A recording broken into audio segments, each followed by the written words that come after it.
આ તરફ વાપીમાં રખડતા પશુઓનો ત્રાસ યથાવત છે। ગુંજન વિસ્તારમાં રખડતા પશુઓનું એક ટોળું રસ્તા પર ઉતરી આવ્યું હતું, જેમાંથી બે આખલાઓ સામસામે આવી જતા બંને વચ્ચે જોરદાર યુદ્ધ જામ્યું। જાહેર રસ્તા વચ્ચે વાહનોની અને રાહદારીઓની અવરજવર વચ્ચે આખલાઓ લડતા વાહન ચાલકો અને રાહદારીઓના જીવ અદ્ધર થઈ ગયા। અનેક વાહન ચાલકો અને રાહદારીઓ આ લડતા આખલાઓની અડફેટે આવતા બચ્યા હતા। લોકોએ આખલાઓને છૂટા પાડવા પ્રયાસ કર્યા હતા, તેમ છતાંય 1 કલાકથી વધુ સમય સુધી આખલાઓએ સમગ્ર વિસ્તારને બાનમાં લીધો। આમ રખડતા ઢોરના ત્રાસથી રહીશો ત્રાહિમામ પોકારી ગયા છે। તો મધ્યપ્રદેશમાં ગરબાનો અભ્યાસ કરી રહેલી એક મહિલાનું અપહરણ, યુવકે બંદૂક કાઢતા અફરાતફરી। મધ્યપ્રદેશના મંદસૌરમાં ગરબા ક્લાસીસમાંથી એક યુવતીનું અપહરણ થઈ ગયું। કેટલાક પુરુષો અને 2 મહિલા ગરબા ક્લાસીસમાં આવ્યા અને મહિલાને ખેંચીને લઈ ગયા। ત્યાં હાજર એક યુવતીએ તેને બચાવવાનો પ્રયાસ કર્યો, પરંતુ આરોપીએ બંદૂક કાઢતા ક્લાસમાં અફરાતફરી મચી ગઈ। આ સમગ્ર ઘટનાનો વિડીયો સામે આવ્યો છે।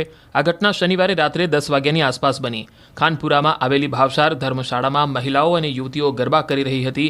4 યુવકો અને 2 યુવતીઓ આવી પહોંચ્યા અને ગરબા કરી રહેલ મહિલાને પકડી લીધી। તેમણે તેને લઈ જવાનો પ્રયાસ કર્યો। ત્યાં હાજર બધા ડરીને ભાગી ગયા। ફક્ત એક યુવતી તેને બચાવવા આગળ આવી, પરંતુ આરોપી મહિલાઓએ તેને ધક્કો મારીને હુમલો કર્યો। બાદમાં પોલીસને જાણ થતાં નાકાબંધી ગોઠવી અને ચેકિંગ દરમિયાન મહિલા મળી આવી।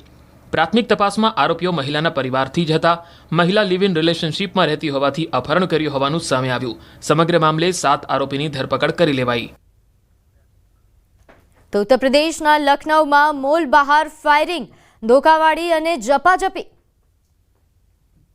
લખનૌના પ્લાસિયો મોલમાં એક યુવકને બાઉન્સર પર ફાયરિંગ કરવું ભારે પડી ગયું। પહેલા યુવકે ફાયરિંગ કર્યું, ત્યારબાદ મામલો એટલો ઉગ્ર બન્યો કે બાઉન્સરની ટીમે યુવકને ધોકે ધોઈ નાખ્યો। દાવો છે કે પાર્કિંગના ટોકનને લઈને બબાલ થઈ હતી, જે બાદ એક યુવકે પોતાના મિત્રને લાયસન્સવાળી બંદૂકમાંથી ફાયરિંગ કરી દીધું। જોકે ત્યારબાદ જે થયું તે અકલ્પનીય હતું। કેટલાક લોકોએ યુવકને કારમાંથી બહાર કાઢતા પહેલા લાકડીઓથી પ્રહાર કર્યો, કારમાં તોડફોડ કરી। જેવો યુવક બહાર નીકળ્યો કે બાઉન્સર્સ અને ગાર્ડે યુવક પર લાઠીઓનો વરસાદ વરસાવ્યો અને અધમુઓ કરી દીધો।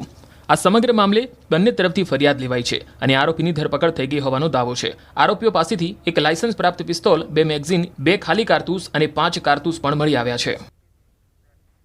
તો પાટણમાં ખુલ્લી ગટરમાં પડી જતા મહિલાના મોતના દાવા અંગે મામલે મોટો ખુલાસો। પરિવાર પૈસાની લાલચમાં ખોટું બોલ્યો।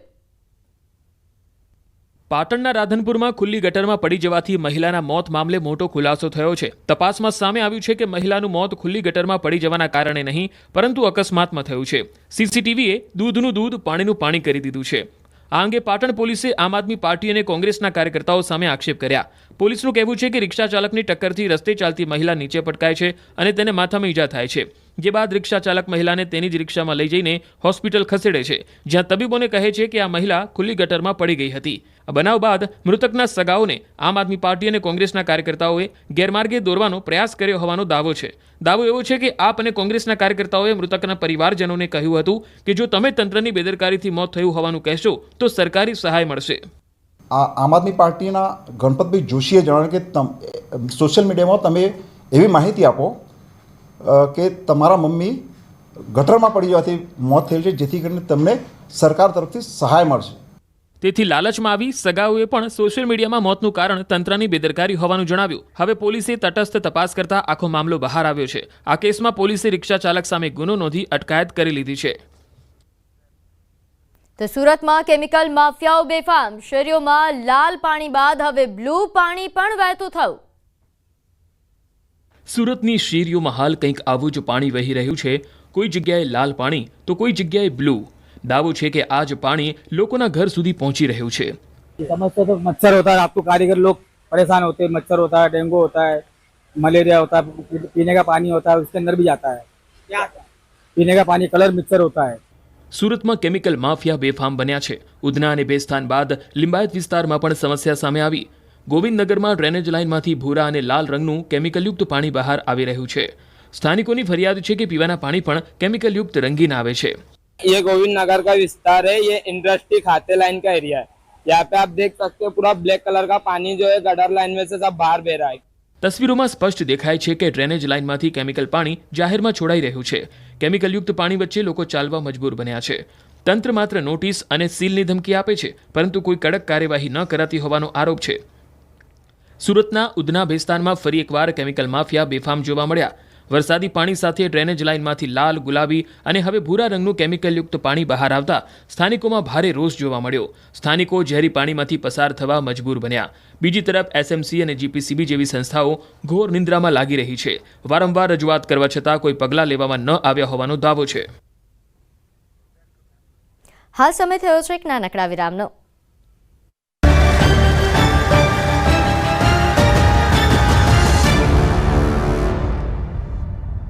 નવરાત્રી શરૂ થાય તેના ઠીક કલાકો પહેલા ખેલૈયાઓ માટે માઠા સમાચાર આવ્યા છે. 2025ની નવરાત્રી ક્યાં તો કિચડમાં અથવા રેઇનકોટ પહેરીને રમવી પડી શકે છે. વાત સાંભળીને ઝટકો લાગશે, પરંતુ હવામાન નિષ્ણાંત અંબાલાલ પટેલે આ મોટી આગાહી કરી છે.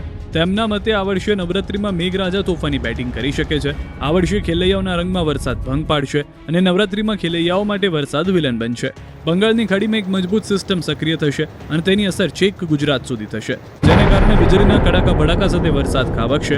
અંબાલાલના મતે 24 સપ્ટેમ્બર આ વરસાદી સિસ્ટમ બનશે અને 27 સપ્ટેમ્બરથી 3 ઓક્ટોબર સુધી અતિભારે વરસાદ થઈ શકે છે, જેમાં દક્ષિણ ગુજરાતમાં કોઈ ભાગોમાં 4 ઇંચ તો કોઈક ભાગોમાં 6 ઇંચથી વધુ વરસાદ થવાની શક્યતા છે. સાથે દક્ષિણ સૌરાષ્ટ્રના ભાગોમાં પણ ભારે વરસાદની શક્યતાઓ રહેશે. મધ્ય ગુજરાતના ઉત્તર સૌરાષ્ટ્રના ભાગોમાં પણ ભારે વરસાદની શક્યતાઓ રહેશે. 28 સપ્ટેમ્બરથી 3 ઓક્ટોબર વચ્ચે ગુજરાતના ભાગોમાં ભારેથી ભારે વરસાદ થવાની શક્યતા રહેશે.